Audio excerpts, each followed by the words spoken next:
नाम परीक्षा फल के बारे में मैंने बताया। अब एक नया टास्क मिला है बीपीएससी को सरकार के द्वारा। आप सब लोग अवगत हैं, वो अध्यापक नियुक्ति के लिए अनुशंसा भेजने के लिए। इसका हम लोगों ने पाठ्यक्रम और परीक्षा के संरचना के बारे में अपने वेबसाइट पर प्रदर्शित कर दिया है और मैं समझता हूँ कि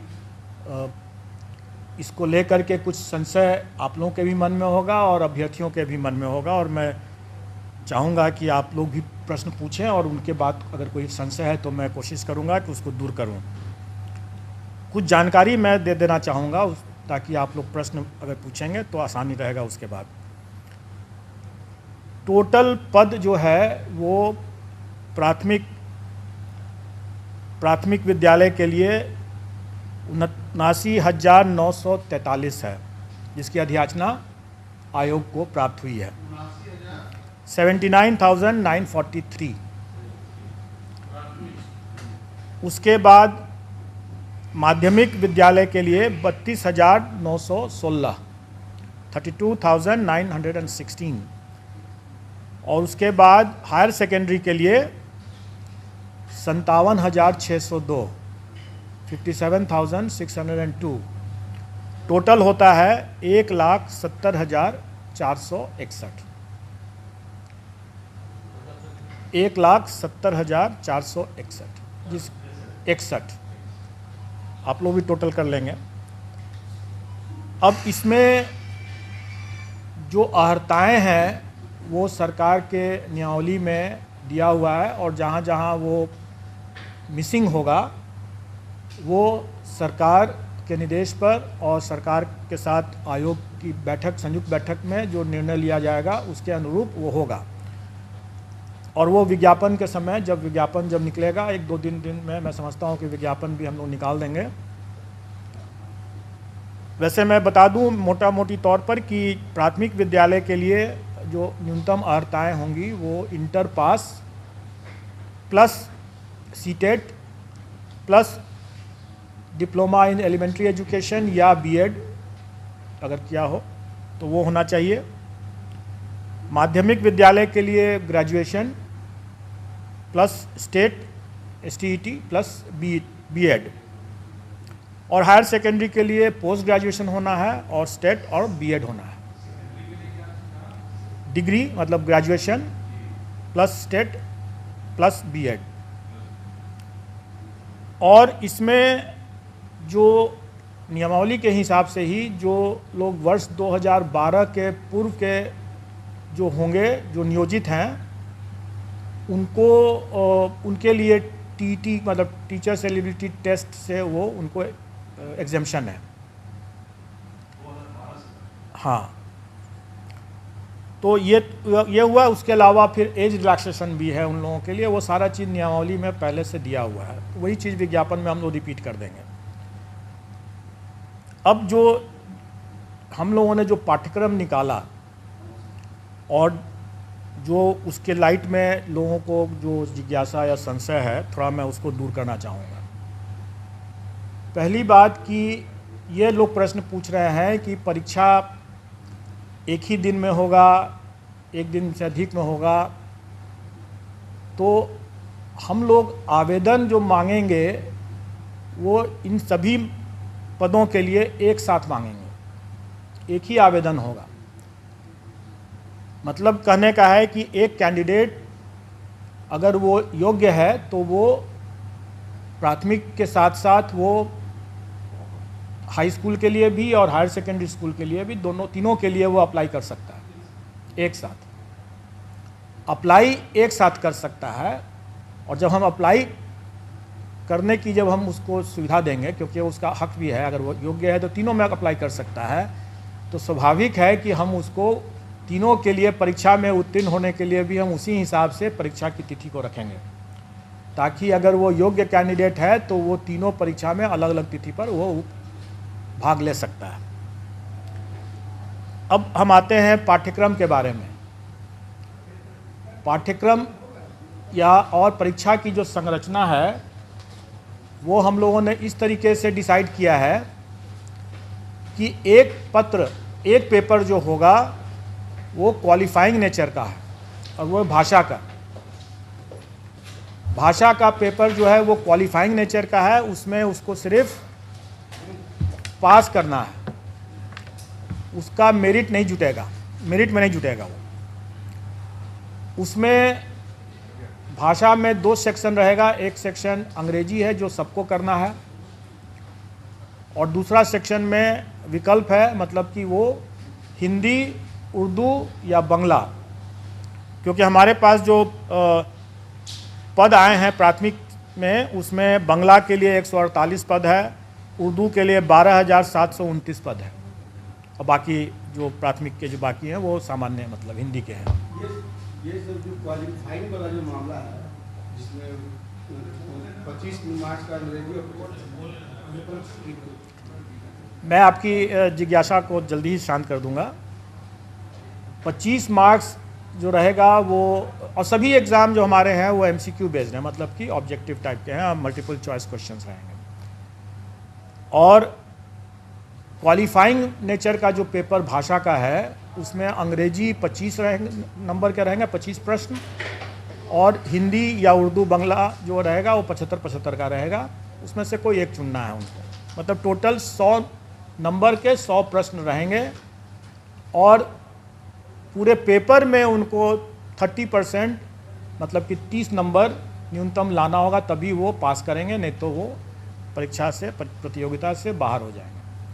इसमें जो लोगों को जो जिज्ञासा है कि पहला कि क्या 30% अंग्रेजी में अलग और हिंदी में अलग लाना है, तो ऐसी बात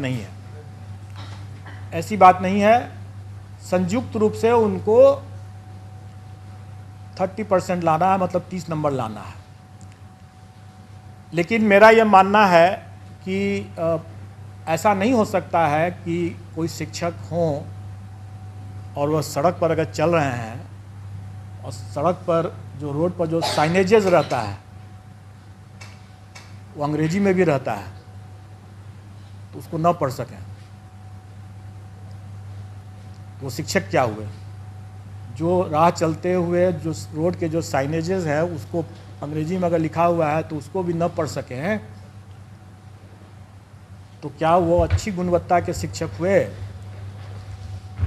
इसलिए हम लोग प्रश्न के स्तर को हम लोग इस तरह से रखने का कोशिश करेंगे कि हम उनको, अंग्रेजी ज़रूर सरल रहेगा, कठिन नहीं रहेगा। हम मानते हैं कि यहाँ पर हिंदी भाषी प्रदेश है, तो अंग्रेजी का प्रश्न कठिन नहीं रहेगा, लेकिन इसका ये मतलब हुआ कि हिंदी का भी प्रश्न सरल नहीं होगा। क्योंकि अगर हिंदी का प्रश्न भी सरल हुआ और अंग्रेजी का प्रश्न भी सरल हुआ तो सब हिंदी ही देख करके निकल जाएंगे। इसलिए थोड़ा हम लोग भी दिमाग लगाएंगे, और मैं चाहूँगा कि अभ्यर्थी भी थोड़ा तो अंग्रेजी भी पढ़ ही लें, ताकि वो शून्य ना हो अंग्रेजी उनका। क्योंकि शून्य से अगर फिर आगे नहीं बढ़ पाएंगे, राह चलता वो साइनेज भी नहीं पढ़ पाएंगे, तो वो अपने छात्रों को कैसे पढ़ाएंगे। ये रही बात जो हमारे वैकल्पिक जो क्वालिफाइंग नेचर के जो भाषा का जो पत्र है उसके बारे में मैंने बतलाया। इसके बाद अब मेन पेपर होगा।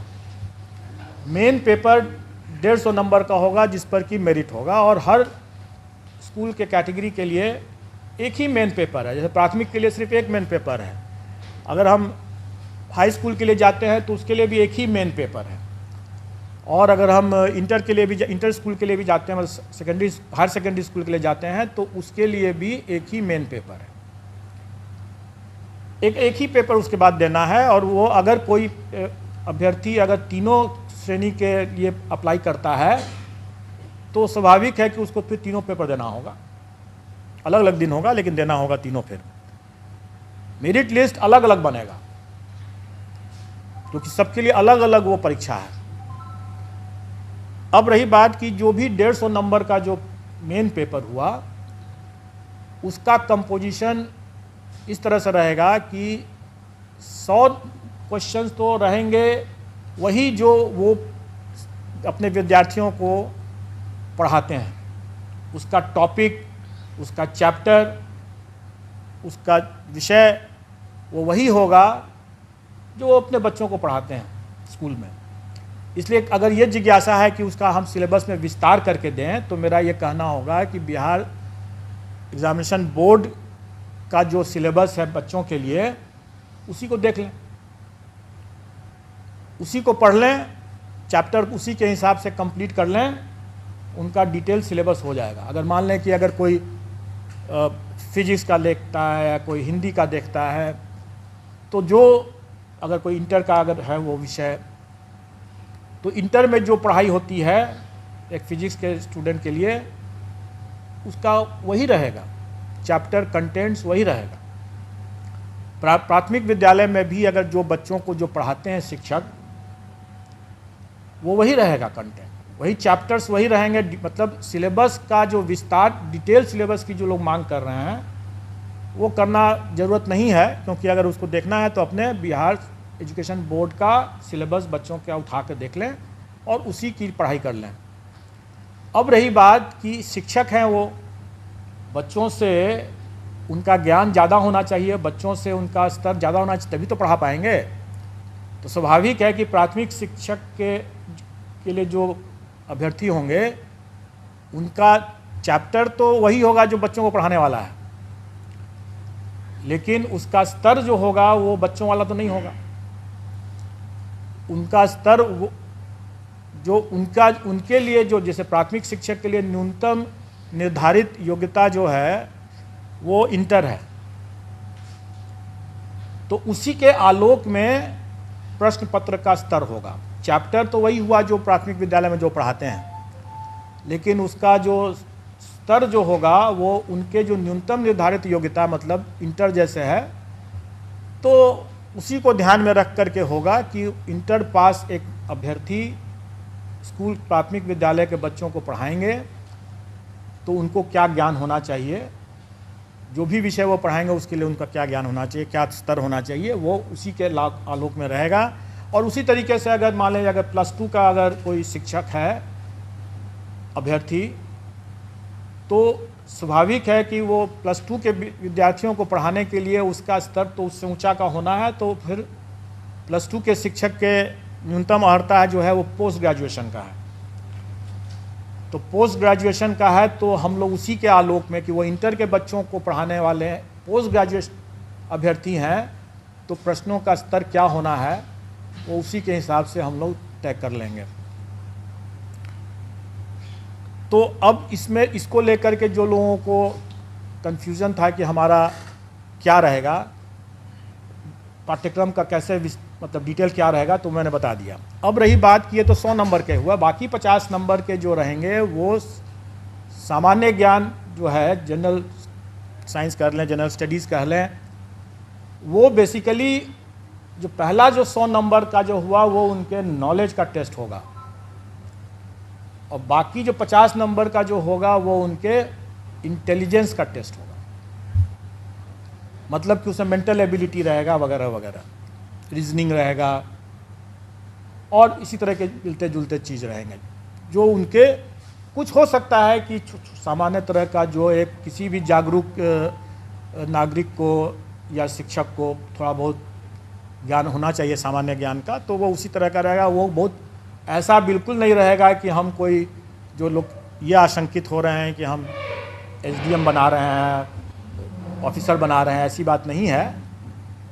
वो भी लोक सेवक ही होंगे, और जो SDM जो हैं वो भी लोक सेवक ही होंगे, और किसी भी एक लोक सेवक को एक जो सामान्य ज्ञान का जो स्तर होना चाहिए, इसका स्तर उतना ज़्यादा नहीं होगा, जो कि स्पष्ट है।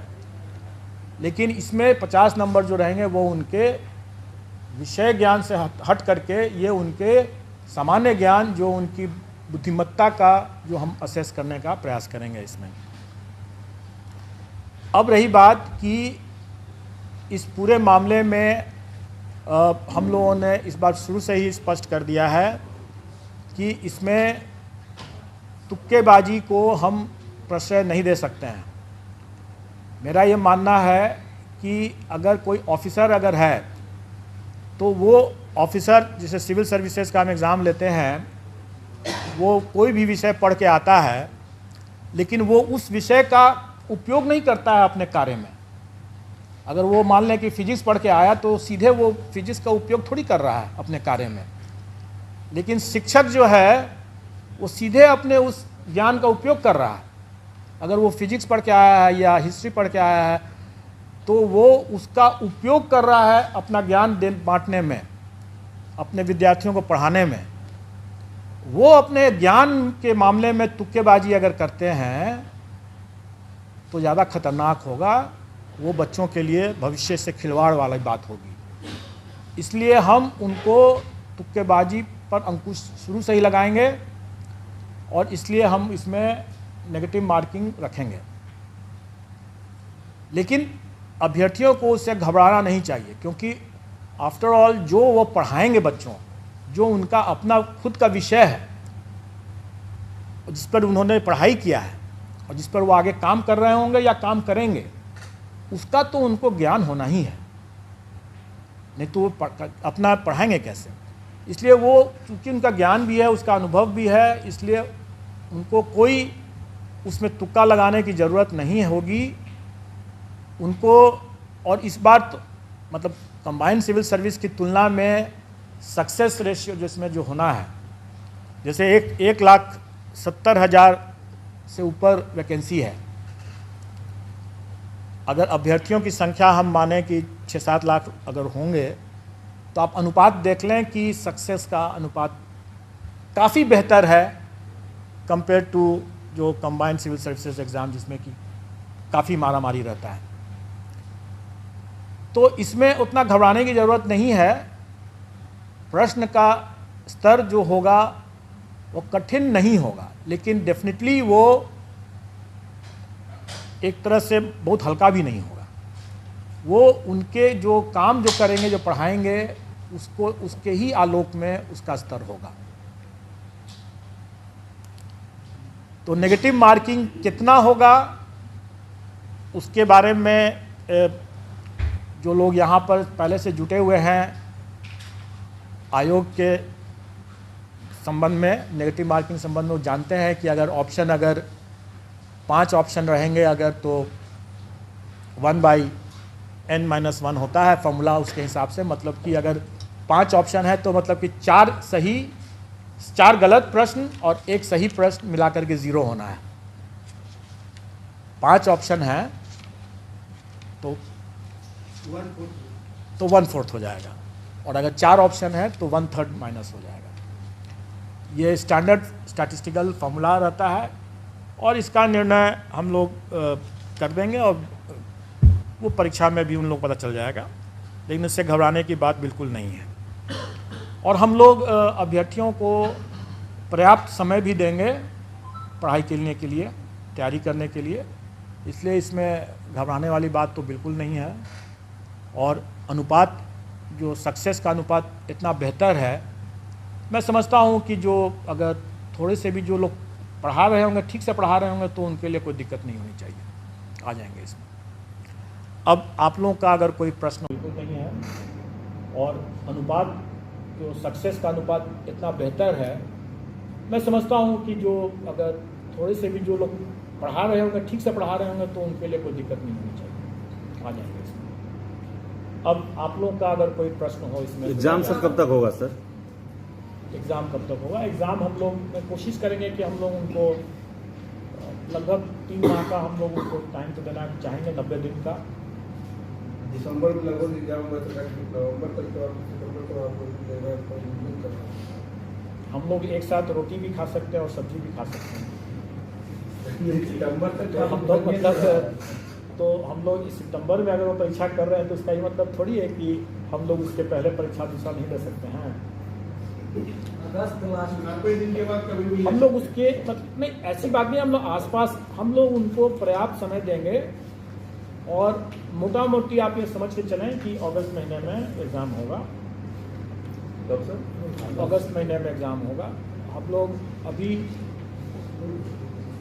चूँकि वो यह एग्ज़ाम 4 दिन चलेगा, क्योंकि 4 पेपर हो जाते हैं, और चूँकि हमें सबको मौका देना है, प्राथमिक के लिए भी और हाई स्कूल के लिए भी और हायर सेकेंडरी के लिए भी, इसलिए वो हमें समय लगेगा उसमें। पेपर वन जो होगा सर भाषा का जो बता रहे हैं, तो वो तीनों के लिए अलग अलग होगा? नहीं, एक ही होगा? वो तीनों के लिए एक होगा। प्राथमिक, माध्यमिक और उच्च माध्यमिक का एक ही पेपर भाषा का होगा, इसलिए आपको वो सरल होगा जी। वो सरल होगा। हम लोग चाहेंगे कि जो हमारे शिक्षक हैं वो अपने भी मतलब सर उठा करके चलें, और आप लोग भी जब जाकर के जब कभी चेक करते हैं और बोल पाते हैं कि उनको मतलब एक शेड्यूल नहीं है अपना, रविवार शनिवार तक नहीं जानते हैं, तो फिर बड़ा दुखद स्थिति वैसी नहीं होगी बात। बस उतना ही जानना है उनको, क्योंकि उसके बाद जो अपने विषय के जो हैं वो अपने विषय के तो ज्ञाता हैं ही। इसका सिलेबस क्या होगा सर भाषा का? वही तो मैं बता रहा हूँ कि ये एक सामान्य होगा। अगर मान लें कि अंग्रेजी की बात अगर करें तो वो कम से कम अगर अंग्रेजी का अखबार उठा करके पढ़ तो सकें, 4 लाइन में कोई लिखा हुआ है तो उसको समझ तो सकें कि क्या लिखा हुआ है।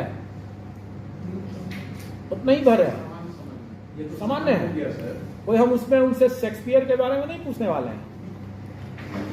सर इसमें कट ऑफ मार्क्स जैसे था कि सर प्रधानाध्यापक वाला 40 पे, वो सामान्य प्रशासन का बहुत पुराना सर्कुलर है और वो सभी परीक्षाओं में लागू है, वो इसमें भी लागू है। सर अभी इंग्लिश पेपर की बात कर रहे थे, तो जहाँ तक मेरे नजरिया है कि ग्रामीण क्षेत्र में बहुत कम ऐसे टीचर जो इंग्लिश पढ़ाते हैं। गवर्नमेंट स्कूल में इंग्लिश का साधन नहीं है, तो लोग कैसे पढ़ेंगे और कैसे पेपर दे पाएंगे? देखिए, जैसे आप शायद पता नहीं थी कि नहीं थी, मैंने बताया कि क्या ग्रामीण क्षेत्र के लोग पटना नहीं आ रहे हैं? आ रहे हैं। और सड़कों पर आजकल पटना के सड़कों पर आप देखेंगे कि साइनेजेस जो हैं काफ़ी अंग्रेजी में लिखे हुए हैं। जितने व्हाट्सअप जो होते हैं, बहुत से व्हाट्सअप तो अंग्रेजी में भी लिखते हैं ना।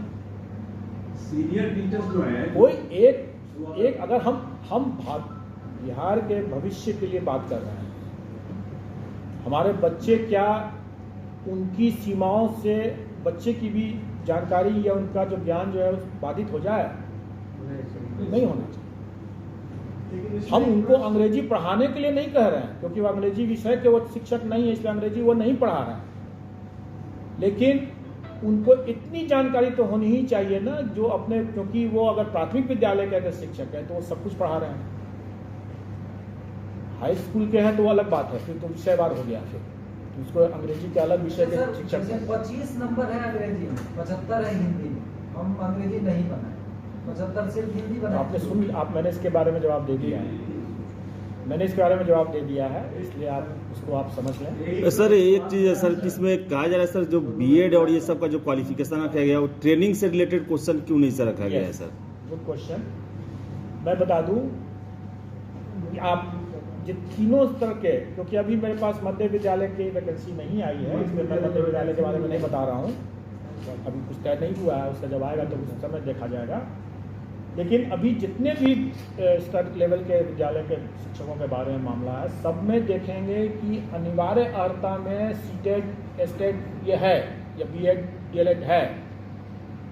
ऐसी स्थिति में उन परीक्षाओं में प्रशिक्षण संबंधित कैसे पेडागोजी जो कहते हैं उसके संबंध में, या चाइल्ड डेवलपमेंट के बारे में ऑलरेडी उसकी परीक्षा वो टीचर्स एबिलिटी टेस्ट में दे चुके हैं।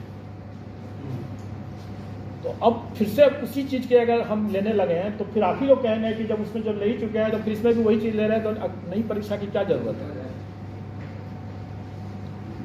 नई परीक्षा की ज़रूरत इसलिए है क्योंकि जो अभ्यर्थियों की संख्या अगर 6 लाख है और अगर हम उसमें से 1,70,000 ही को हमको अगर लेना है, तो स्वाभाविक है कि हम मेरिट बेस्ड ही हम सिलेक्शन प्रोसेस करेंगे।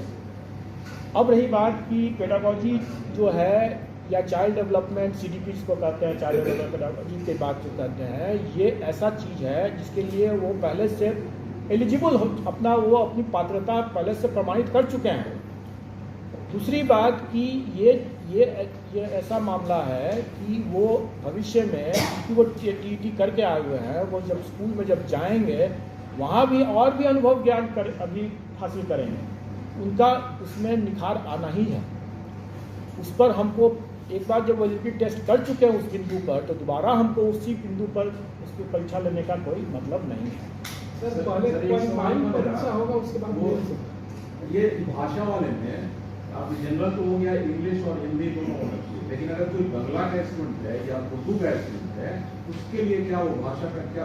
वही तो मैं बताया ना कि हिंदी ऑब्लिक उर्दू ऑब्लिक बंगला। हिंदी ऑब्लिक प्रश्न पत्र बाइलिंगुअल रहेगा या हिंदी केवल? देखिए, प्रश्न पत्र जो हमारा जो सब्जेक्ट का जो रहेगा वो बाइलिंगुअल रहेगा, लेकिन नेचुरली अगर हिंदी का प्रश्न अगर है, एक कब पेपर है, तो हिंदी में ही सिर्फ रहेगा। अगर इंग्लिश का है तो फिर उसमें हिंदी तो नहीं रहेगा।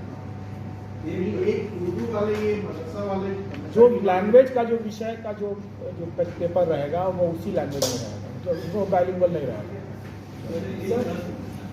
ये डीईपी को लेके बिहार में जो अब तक परीक्षाएं हुई है, इसमें महिलाओं को विशेष छूट दिया गया है कि 85% उनके लिए 85 मार्क्स है, तो क्या वो छूट आप जारी रखेंगे या फिर जो 90 का है?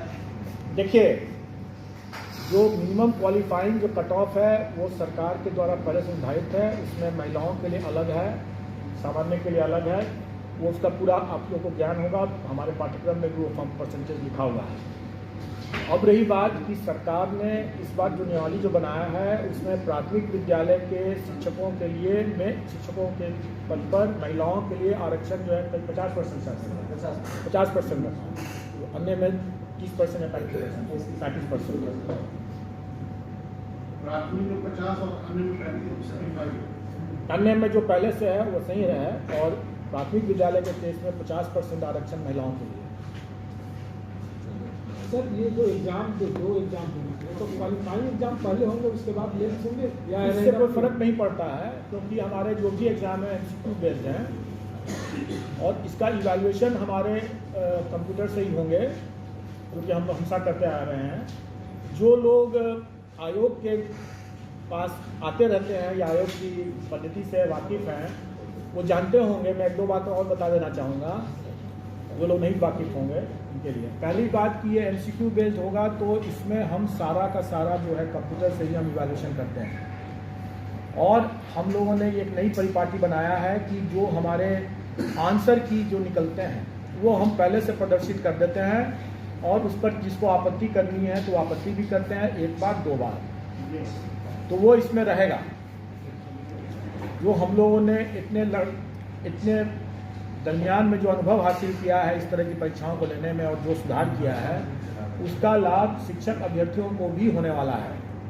तीसरा ये इसमें ये रहेगा कि पारदर्शिता बरतते हुए हम उनका OMR शीट को वेबसाइट पर उनको दे देंगे, ताकि वो अपना OMR शीट देख सकें कि उन्होंने क्या किया है।